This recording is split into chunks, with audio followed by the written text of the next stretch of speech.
Now, rallying is a discipline that requires many years of practice before one can actually claim that they have perfected this sport. And that's why Arthur Kinyanjui, also known as AK, and his team of young drivers believe they have what it takes to take on the big boys.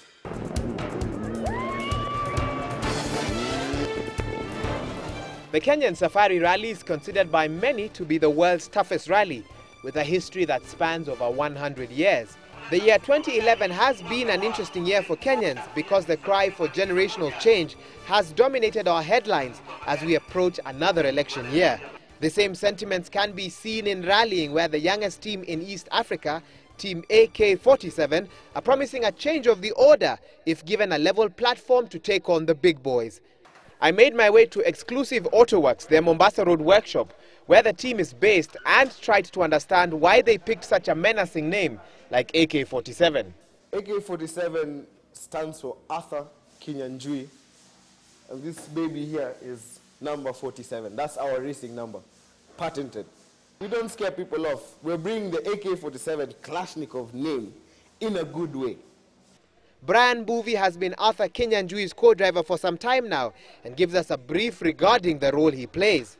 I need to read to him so his speeds can be quicker for us to finish faster. So when you just see a car in the rally like going sideways, it's not all about also the driver. It's the navigator who's told him for preparations, put the car like this. Like for instance, we're going on the right side, and there's a funny corner. I'll call a note like medium right into medium left, over brow, jump, triple caution. Then you'll see the dance. It's like I play the music and he dances. Does he harbor any hopes of being a driver himself? Maybe in about 5-6 years after we've conquered what we want to do. Because actually I'm with him so that we can finish what we started saying. Because we actually want to go to the WRC and do a WRC season or do a Dakar season. The Machakos Rally held earlier this year was their first experience and hopefully the start of greater races. Quite successful. We finished 17th overall out of 42. We are planning on doing the Safari Rally. That's the next biggest rally that we are really focusing on. So what makes this team different from the other teams in the rally? We're the youngest team, Eastern Central Africa, who first had this color. Second thing, I'm Kamba, he's Kikuyu, my other teammate is Asian, my other teammate is Mzungu, other teammate is Jaluo. We're all one. We have no tribalism or anything of the sort. It will be easier for us to walk into a corporate company that's owned by an Asian to get sponsorship. Easier to go somewhere where there's a Jaluo, get sponsorship, or Kikuyu, like that. With this in mind, Brian issued a warning to the veteran drivers. I'm actually challenging the older drivers who've won championships to please move on. Give us leeway to be able to win the championships also. We don't have the Kenyan flag, this Kenyan flag overseas in motorsports. We're challenging them, move on, change, or retire, open a school, mentor young talent. The love of rallying, however, does come at a cost.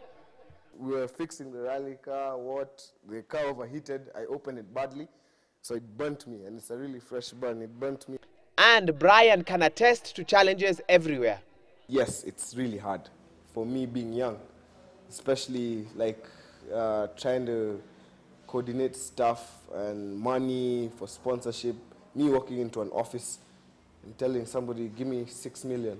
They'll look at me and start saying, are you serious? You're only 24 years old. What do you need 6 million for? But Brian is not giving up anytime soon. No, I can't stop. Even though this arm is cut off, I can't stop. I'll stop rallying until the day I can see or I'm in a casket. Now, 24-year-old Arthur Kinyanjui is the lead driver of Team AK-47, and he believes that rallying was always in his blood. For me, I've always loved cars ever since I was small. I used to have so many toys, yeah?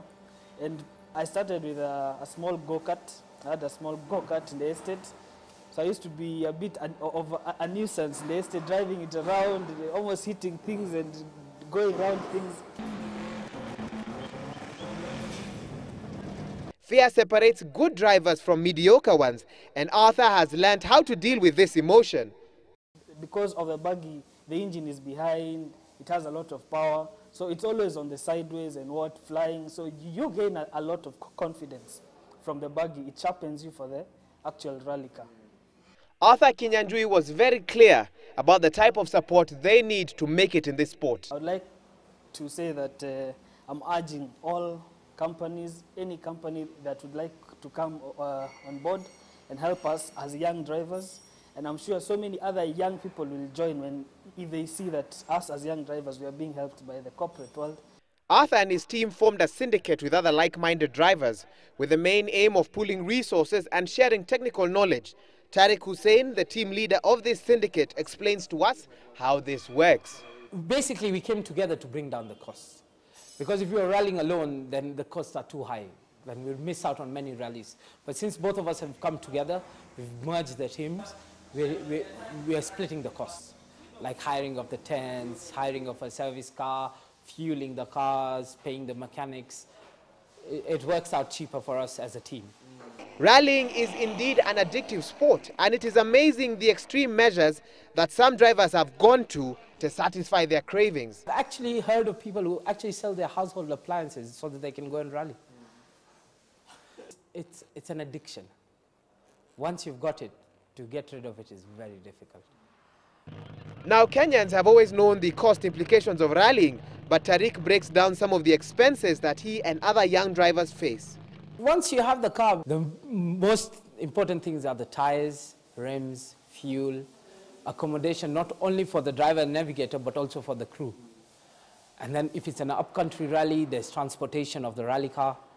Then where are we going to stay? Like the overall itself is 60,000. Then we have to wear the compulsory innerwear, which is compulsory, you have to wear it. That alone comes to about 40,000 shillings. Then the helmets. The helmets themselves cost about between 50, the cheapest one is 50,000. And that's just the driver. Remember, you have to get whatever you're getting for yourself, you have to get the same for the navigator. Well, it's impossible for me to spend some time with Kenya's youngest driver and not get a feel of his driving skills. He has promised to go slow on me, so let's see how this goes. Okay, go.